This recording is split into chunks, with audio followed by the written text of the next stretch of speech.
네, 하브리터 세미나 오신 모든 분들 환영하고 축복합니다. 오늘 찬송가 함께 부르시면서 오늘 예배와 세미나를 시작하시겠습니다. 407장 함께 부르시겠습니다.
하나님 말씀은 신명기 6장 1절에서 3절입니다.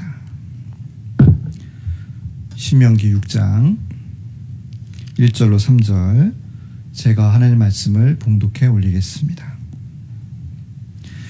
이는 곧 너희 하나님 여호와께서 너희에게 가르치라 명하신 바 명령과 규례와 법도라 너희가 건너가서 얻을 땅에서 행할 것이니 곧 너와 내 아들과 내 손자로 평생에 내 하나님 여호와를 경외하며 내가 너희에게 명한 그 모든 규례와 명령을 지키게 하기 위한 것이며 또 내 나를 장구하게 하기 위한 것이라.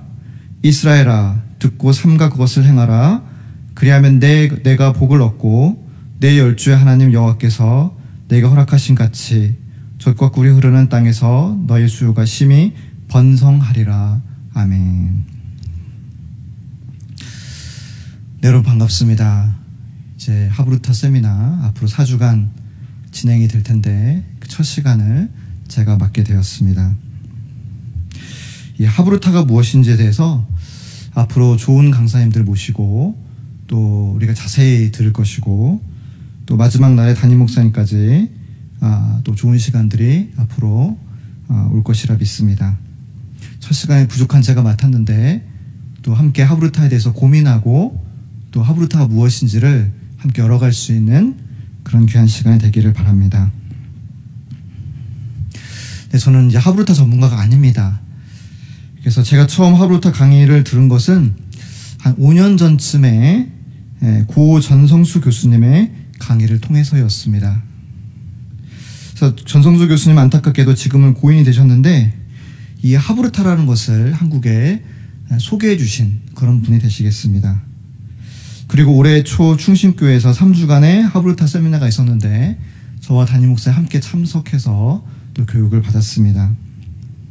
그래서 이처럼 저도 아직 하브루타에 대해서 배워가는 입장이지만 나름 왜 우리에게 하브루타가 필요할까? 그런 고민들을 계속해서 해왔습니다. 그래서 하브루타라는 말 자체가 생소한 분들도 계시죠? 그래서 먼저 몇 가지 포인트를 말씀드리기 원합니다. 자, 하브루타는 이 소그룹도 아니고 대그룹도 아니고 하브루타는 1대1입니다. 그래서 두 사람이 짝을 지어서 둘이서 묻고 답하는 그러한 형식이 되는 것입니다. 100명이 모이면 50쌍이 되고 10명이 모이면 5쌍이 되는 것입니다. 그래서 모든 공부를 이렇게 둘씩 짝지어서 토론식으로 진행하는 것이 하브루타, 이 유대교식 교육 방법입니다. 특히 이 하브루타에서 중요한 것은 질문입니다. 이 둘이서 짝지어서 무엇을 하는가? 자꾸 서로에게 질문을 하면서 또 답하고 또 다음 사람이 또 질문하는 그런 형식을 갖추고 있습니다. 그래서 하브루타는 자꾸만 질문에 내가 노출됨으로 말미암아 스스로 묻고 스스로 답을 찾아갈 수 있는 능력을 키워나가는 것이 이 하브루타의 핵심이라고 볼 수 있겠습니다. 그렇다면 여러분, 질문이 왜 중요할까요? 어떤 문제가 내 앞에 놓여있다고 한다면 그 문제의 본질을 이해하고 또 정확하게 깨닫지 못하는 한 절대 양질의 좋은 질문이 나올 수가 없습니다. 그래서 정보가 정보에 머물지 않고 나의 것으로 체화가 되려면 질문을 먼저 받고 그 질문에 대해서 나만의 생각을 말할 수 있을 때에 그것이 실제적으로 내 것이 되었다라고 말할 수 있다는 것입니다. 그래서 질문에 대해서 내가 내 입으로 직접 답을 해보는 것, 바로 이것이 질문의 가장 중요한 효과라고 볼 수 있겠습니다. 그래서 이처럼 하브루타를 간단하게 설명드리자면 두 사람이 1대1로 짝을 지어서 서로 질문을 하고 답하는 그런 교육 방식을 하브루타라 이렇게 말씀드릴 수 있겠습니다. 자, 이 하브루타는 성경을 근거로 하고 있습니다. 이 하브루타 본질을 알기 위해서 오늘 본문 신명기 말씀을 가져왔는데요. 같이 한번 살펴보기 원합니다. 여러분, 이 신명기라는 것은 하나님께서 이스라엘 백성들을 자기 백성 삼으시고 출애굽을 시켜주셨습니다. 40년간의 광야 생활을 마치고 이 가나안 땅에 입성하기 직전에 하나님 나라 백성으로서 어떻게 살아가야 될지를 말씀하고 있는 것이 바로 신명기 말씀입니다. 특히나 신명기 6장에 보시면 하나님의 백성으로서 어떻게 살아야 할지를 정확하게 우리에게 말씀해주고 있습니다. 자, 우리 본문 중에서 2절 말씀을 다시 한번 보실까요? 2절 같이 한번 읽어보겠습니다. 시작. 곧 너와 내 아들과 내 손자로 평생에 내 하나님 여호와를 경외하며 내가 너에게 명한 그 모든 규례와 명령을 지키게 하기 위한 것이며 또 내 나를 장구하게 하기 위한 것이라. 자, 말씀을 살펴보았는데요. 2절 말씀 보시면 하나님께서 두 가지를 강조하고 있음을 우리는 살펴볼 수 있습니다. 2절 중반에 첫 번째, 하나님 경외하기를 원한다. 두 번째, 하나님이 주신 말씀을 지키기를 원한다. 이 두 가지를 하나님께서 자기 백성에게 강조하고 있습니다. 첫 번째, 하나님 경외는 우리 중심의, 우리 마음의 중심과 태도를 말하는 것입니다. 또 두 번째는요, 실제로 하나님을 경외하면서 하나님 백성답게 살려면, 이 삶으로 연결되려면 무엇이 필요할까요? 바로 하나님 말씀을 알고 배우고 실천하는 것. 그래서 우리의 태도이자 중심이 있어야 되고, 또 그것을 실질적으로 삶 속에 펼쳐나갈 수 있는 실질적인 통로인, 수단인 말씀이 필요한 것입니다.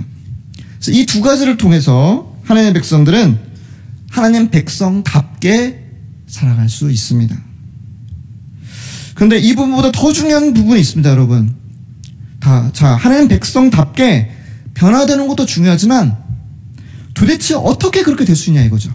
어떻게 하나님 백성답게 되는 것은 당연한 거지만 어떻게 우리가 하나님 백성답게 될 수 있냐 이거죠. 자, 2절 초반부를 다시 보실까요? 2절 초반부를 보시면 곧 너와 내 아들과 내 손자로 이렇게 표현되어 있죠. 자, 너, 그 다음에 아들, 손자, 이렇게 3대가 등장하고 있음을 우리는 살펴볼 수 있습니다. 즉 이렇게 3대를 등장시키신 이유는 하나님은 이 신앙이 당대에 그치지 않고 전수되기를 원하셨다는 것입니다. 너에게서 아들로, 아들에게서 손자로 이렇게 전수가 되는 것입니다. 그래서 신앙의 특징은요, 사람에게서 사람으로 흘러들어갑니다. 신앙의 왕도는 없습니다. 신앙 전수는 이 책이나 교재나 어떠한 세미나나 커리큘럼으로 결코 되지 않습니다. 무조건 신앙이 전수되려면 사람에게서 사람으로 전수될 수밖에 없다는 것입니다. 잘 믿는 사람이 있는데 이 잘 믿는 사람이 다른 사람에게 신앙을 전수해 줄 때에 신앙이라는 것이 온전히 전수될 수가 있는 것입니다. 그래서 신명 6장은 바로 가정에서 이런 식의 신앙 전수가 있어야 함을 말씀하고 있는 것입니다. 자, 근데 순서를 한번 보실까요? 자, 2절 초반을 다시 보시면 순서가 곧 너와 내 아들과 내 손자로. 너가 제일 먼저 나오지 않습니까? 너가 제일 먼저 나와요. 신앙 전수는 최초로 신앙을 전수해줄 나라는 사람이 중요하다는 것입니다. 그래서 출발점이 있어야 무엇이든 시작을 할 수 있는 것입니다. 하브르타 강의를 듣다 보면 이제 신앙이 나로부터 출발해서 어떻게 아들과 손자에게 전수되는지 이 방법론들을 얘기를 많이 하더라고요. 그런데 이 방법론들, 어떻게 전수할 것인가, 하우에 대한 방법론들보다 더 중요한 것은 출발점인 우리 자신이 중요하다는 것입니다. 나는 어떤 사람인가? 난 어떻게 전수하기보다 일단 전수하는 그 출발선상에 서 있는 나는 어떤 사람인가? 그래서 이 신앙 전수의 과정에서 첫 번째는 바로 나 자신, 이 부분을 오늘 강의를 통해서 계속 강조해야 될 부분인 것 같습니다. 자, 그러기 때문에 여러분, 이제 우리가 앞으로 4주간 하브르타 세미나를 하게 될 텐데요. 자, 부모로서 어떻게 이 하우를 어떻게 가르칠지 그것을 배우기에 앞서서 부모가 먼저 신앙인이 되어야 합니다.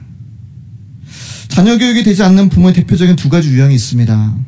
첫 번째, 부모 자신은 훌륭한 신앙인이지만 하우를 몰라서 자녀 교육을 잘 못한 그런 부모님들이 계십니다. 그래서 대체로 보면요, 50대, 60대 혹은 그 이상의 세대, 그 이상의 세대들이 이런 경향을 보입니다. 둘째, 부모가 교회를 다니고 있지만 부모 자신의 초신자급 신앙에서 벗어나지 못합니다. 두 번째 유형입니다.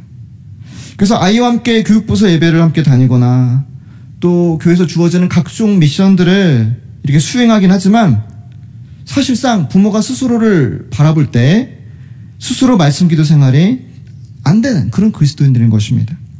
살펴보면 주로 20대, 30대, 40대들이 많이 있습니다. 놀라운 일은 바로 이 첫 번째든 두 번째 유형이든 간에 일부 부모의 이야기가 아니라는 것이 놀라운 사실입니다. 대부분의 부모들이 그렇다는 것입니다. 그래서 기성세대는 누구보다 열심히 믿었지만 자녀가 교회를 나가지 않거나 자녀가 교회를 나가더라도 그들의 신앙이 극도로 약한 경우가 너무나 많습니다. 근데 어떻게 해야 될지를 모르는 거죠. 하우를 모르는 거죠. 또 젊은 세대는 자녀 교육에 열성이 있고 신앙 교육에도 관심이 많지만 신앙에 있어서 내 앞가림을 하기도 쉽지 않다는 것입니다. 따라서 부모가 잘 믿을지라도 자녀는 잘 안 믿고 부모가 잘 믿지 못해도 자녀는 잘 안 믿습니다. 잘 믿는 자녀들은 우리가 잘 가르쳐서라기보다 어쩌면 기적처럼 잘 믿고 있는 것입니다. 따라서 우리 자녀가 과연 예수 잘 믿을 것인지라는 질문 앞에서 요행을 바랄 수밖에 없는 것이 참으로 비극인 것입니다. 그래서 성경은 신앙의 전수를 말하는데 우리 현실은 이 신앙의 전수와 얼마나 거리가 먼가 너무나 어렵다는 것입니다. 이런 현실 앞에서 성경은 우리에게 어떤 말씀을 말씀하고 있을까? 자, 여러분 구약의 역사를 한번 살펴볼까요? 자, 앞서 신명기 6장 1절에서 3절 말씀 함께 나눴는데 그 이후의 말씀인 신명기 6장 4절에서 9절이 여러분 다 아시는 그 유명한 쉐마 이스라엘 그 본문 말씀이 되어집니다. 이 신명기 6장을 통틀어서 신명기는 아주 강조하면서 가정 안에서 신앙을 전수해라 이렇게 말씀하고 있습니다. 그래서 하나님의 백성에게 신앙 전수가 언약 백성의 가장 중요한 사명이다 라고 말씀하는 것이죠. 그런데 이스라엘 역사의 시작점에서 신명기가 분명히 이 부분을 강조하고 있음에도 불구하고 안타깝게도 놀랍게도 구약 역사 전체를 우리가 본다면요 신앙 전수 실패 역사를 발견할 수 있습니다. 그래서 구약에는 많은 위대한 신앙의 위인들이 등장합니다. 근데 참으로 많은 신앙인들이 계속해서 자녀 교육에 실패하는 것을 우리는 발견할 수 있습니다. 그래서 어쩌면 현재 우리의 모습과 너무나 닮아 있습니다. 그래서 그런 생각을 해봅니다.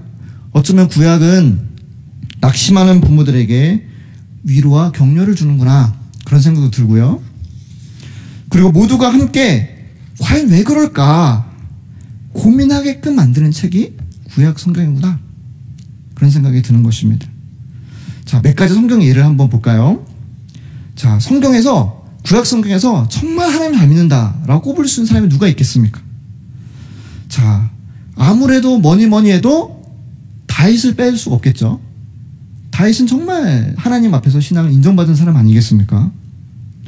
그래서 다윗 본인이 하나님을 너무 잘 믿었어요. 시편도 많이 썼고 또 많은 왕들의 표본이 될 만한 그런 사람이었습니다. 다윗 전에도 이 모세와 사무엘을 뺀다면 사사기 시대와 사울의 시대에 다윗만한 사람을 찾아보기 어렵고요. 또 다윗 이후에도 물론 남유다 나라에 몇몇 선한 왕들이 있긴 했지만 다윗만한 사람은 별로 없었습니다. 통틀어서. 그렇다면 여러분 다윗 정도면 자녀 교육을 잘 하지 않았을까요? 과연 어땠을까? 자, 여러분 성경을 보시면 다윗의 아들들 중에 성경에 분량이 많이 나오는 아들들 몇몇이 나옵니다. 대표적인 아들들이 이 솔로몬과 암논과 압살롬과 아도니아입니다. 근데 여러분 이름만 들어서도 아시겠죠? 이 아들들이 문제인 것입니다. 암논은 여동생을 성폭행하였고 압살롬은 형을 죽이고 또 아버지를 죽이려 했던 사람입니다. 아도니아는 반란을 일으켰다가 나중에 즉위한 솔로몬에게, 자기 동생에게 죽임을 당하는 것입니다. 그래서 다윗의 아들들인데도, 다른 사람도 아니고 다윗의 아들들인데도 제대로 된 아들이 없는 거예요. 그 중에 그나마 솔로몬이 제일 나았습니다. 솔로몬은 초반에 지혜도 구하고 또 하나님의 성전도 짓는 등 하나님을 잘 믿는 것처럼 보였습니다. 그러나 솔로몬도 시간이 지나고 차츰 이 물질과 권력의 노예가 되기 시작했습니다. 그리고 자기가 이미 이룩한 것을 유지하기 위해서 주변 나라 왕들의 딸들과 결혼을 하였습니다. 그리고 그 결과 수많은 우상들이 이스라엘 나라로 유입이 되었습니다. 그러니까 솔로몬의 이런 폭주하는 신앙의 타락으로 말미암아 결국은 이스라엘 나라가 솔로몬의 사후에 남북으로 갈라지고 말았습니다. 자, 이 솔로몬의 신앙은 그의 아들 르호보암을 통해서도 우리는 살펴볼 수 있습니다. 자, 솔로몬의 아들 르호보암은 사실 살펴보면요, 거진 불신자예요. 그래서 자녀는 부모의 열매이지 않습니까?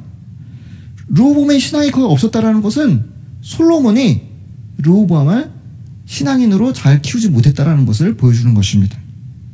그래서 여러분, 다윗 같은 신앙인 밑에서 아들 솔로몬은 타락했고 손자 르호보암은 불신자와 같이 살았다라는 거예요.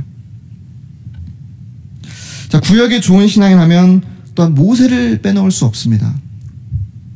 모세는 자기 백성을 구원할 위대한 민족의 지도자였습니다. 지금도 모세는 이스라엘 사람들이 가장 존경하는 그런 신앙의 위인입니다. 그리고 특별히 모세는 우리가 함께 오늘 봉독한 신명기 말씀, 이 신명기 말씀을 직접 선포한 당사자 아니겠습니까? 그렇다면 모세는 말씀대로 자기 아들과 또 손자를 잘 양육했었어야겠죠? 그러나 여러분, 사사기 말씀을 같이 보실까요? 사사기를 보시면 사사기 18장 30절에 모세의 손자에 대한 말씀이 등장합니다. 제가 한번 봉독해 올리겠습니다.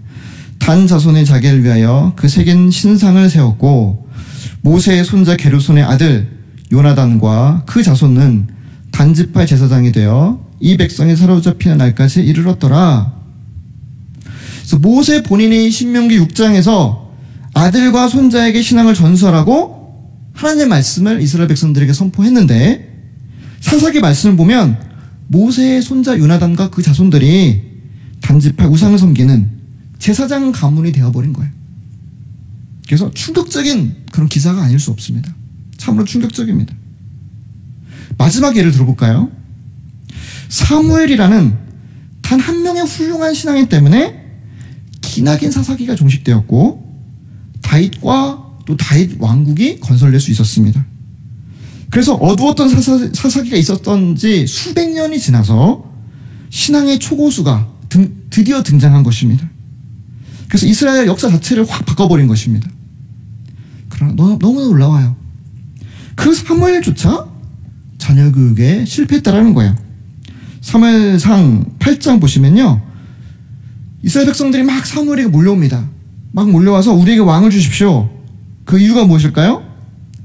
사무엘의 아들들이 그 아비의 행위를 따르지 않았다. 8장 3절에 그렇게 나와요. 그리고 5절에 이렇게 말씀합니다. 보소서, 당신은 늙고 당신의 아들들은 당신의 행위를 따르지 아니하니, 이렇게 표현하는 것이에요. 그래서 뭐 다윗이든 그쵸, 사무엘이든 모세든 간에 그 밖에도 수많은 성경의 위인들이 등장을 합니다. 이스라엘 전체가 서서히 기우는 것입니다. 그래서 결국은 나라가 망하고 바벨론 포로가 될 수밖에 없었던 것이, 포로기 이후에도 신앙이 회복이 정말 쉽지 않았던 것이 구약 전체의 역사가 되는 것입니다. 그래서 우리의 질문은 이것입니다. 도대체 뭐가 문제였을까? 왜 성경에서조차 수많은 신앙의 선배들의 자녀 교육이 지속적으로 실패할 수밖에 없었을까? 이 자체가 구약의 아주 중요한 메시지라고 생각이 됩니다. 그래서 우리는 새겨들을 필요가 있는 것입니다. 모세나 사무엘이나 다윗조차 쉽지 않았기 때문에 아무리 신앙의 뼈대에 있는 가문이라 할지라도 그 누구도 신앙 전술을 쉽게 생각해서는 안 된다는 것입니다. 쉽지 않다. 최선을 다해도 쉽지 않다. 제가 이 자녀에게 부모가 직접 신앙 전수한 어려움에 대해서 한 가지 예를 들어보겠습니다. 자, 자녀에게 피아노를 가르친다라고 가정을 해보겠습니다. 자, 그러면 보통 우리가 누구에게 부탁을 할까요? 친구나 주변 사람이 아니라 그래도 제대로 가르쳐야 되잖아요. 피아노를 전공한 사람에게 우리 아이를 맡길 것입니다. 그런데 부모가 이런 생각을 하는 것입니다. 내가 한번 직접 가르쳐보고 싶다. 부모가 직접 아이에게 피아노를 가르치려면 부모는 어느 정도 피아노를 잘 쳐야 될까? 라는 것이 질문이에요. 특히 전공자가 가르쳐주는 것만큼 우리가 잘 가르치고 싶다. 그런 마음이 들었다면 어느 정도 잘 가르쳐야 될까? 먼저 그 부모도 전공자에게 배워야겠죠? 아니면 애시당초 이 부모가 전공자였어요. 피아노 전공자였어요. 그럼 제일 좋겠죠, 사실은.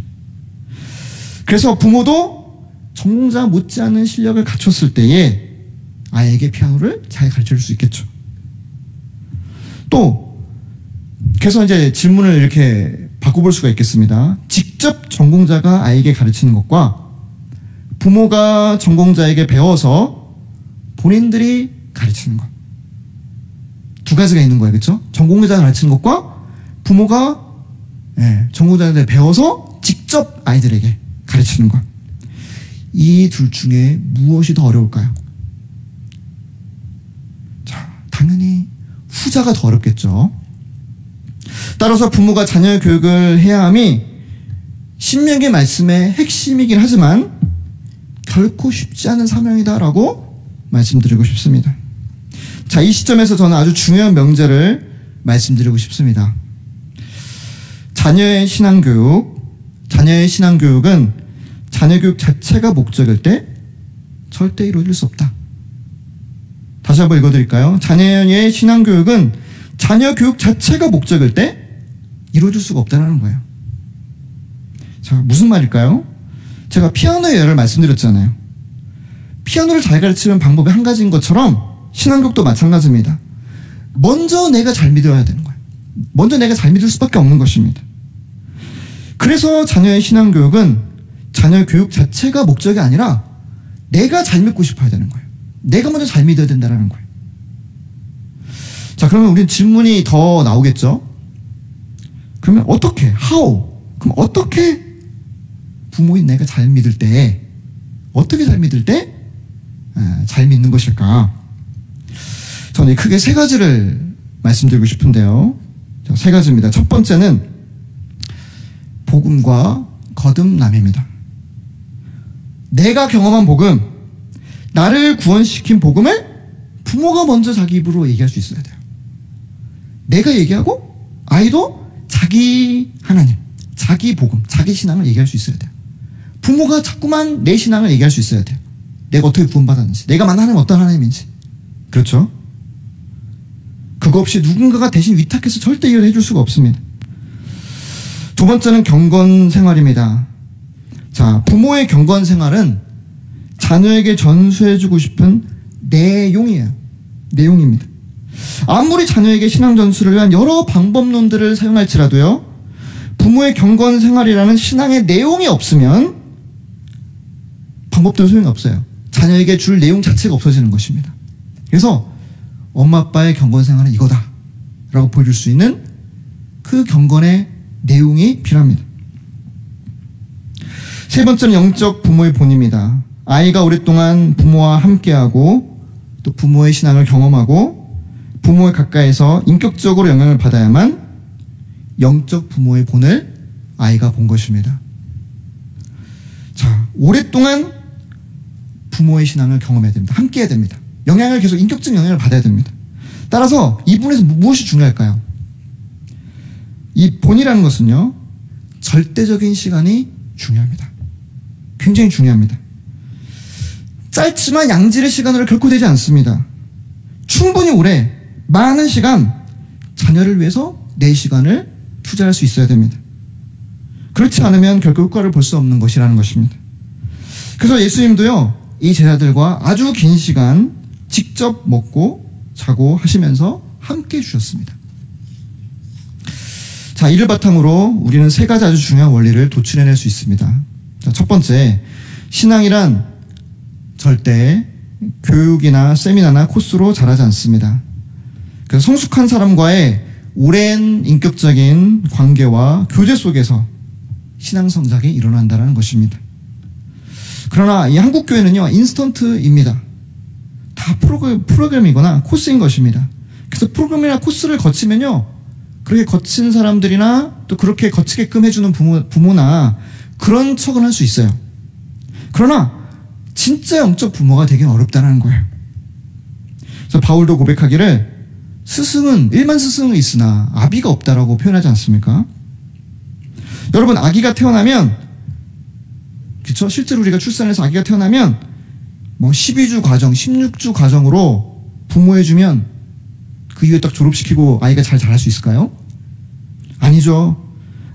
유아기나 아동기나 이 청소년기를 계속 거치면서 많은 시간, 절대적인 시간을 함께 해줘야 아이가 온전히 자랄 수 있는 것입니다.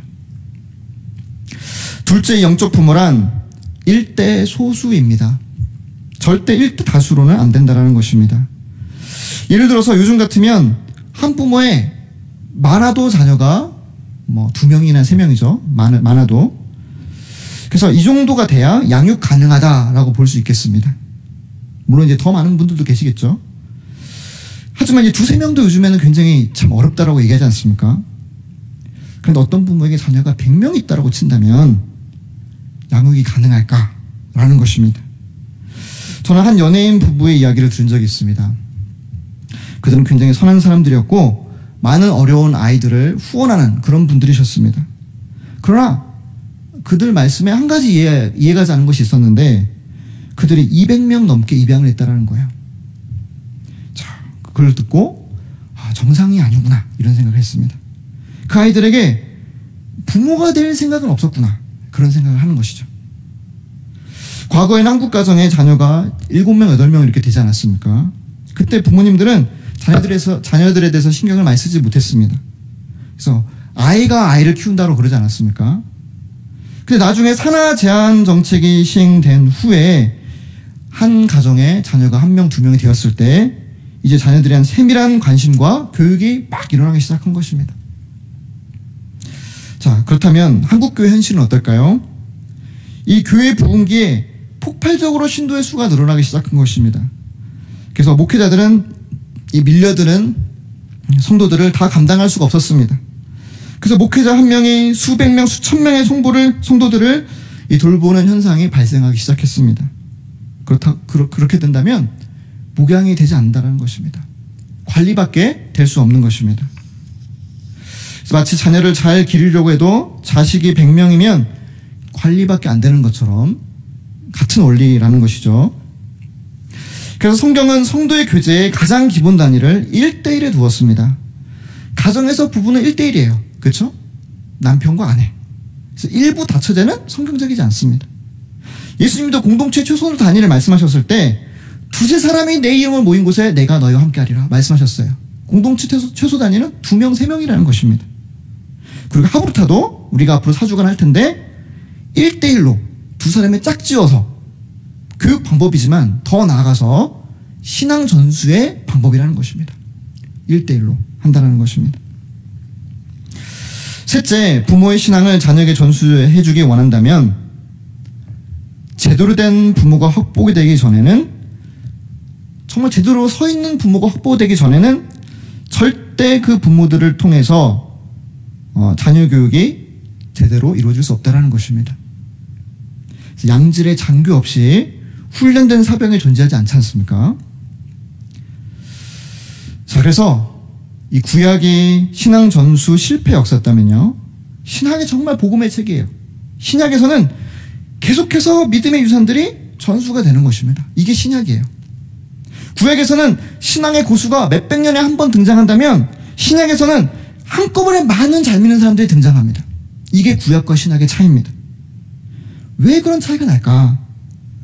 구약은 소수의 신앙의 고수가 등장해서 다수의 백성들을 하나님 잘 믿게 하고, 그렇지만 그 고수가 사라져버리면 다시 다 같이 타락해버리는 그런 반복이 계속 이루어지죠. 사사기 때 그랬고요. 왕정기 때도 왕이 선하냐 악하냐에 따라서 백성들의 신앙이 좌지우지가 이렇게 되는 것입니다. 근데 그 이유가 있는데요. 이 구약 선지자들은 이 대그룹 시스템에서 말씀을 선포했습니다. 대그룹이라는 것은 1대 다수인 것입니다. 그래서 브로드캐스팅이죠. 그렇죠. 브로드캐스팅. 그렇게 대그룹을 해서 멀찌감치 선한 왕의 통치를 받거나 선지자의 말씀을 듣고는 백성들은 나름 선한 통치나 말씀을 듣지만 알아서 잘 커야 돼요.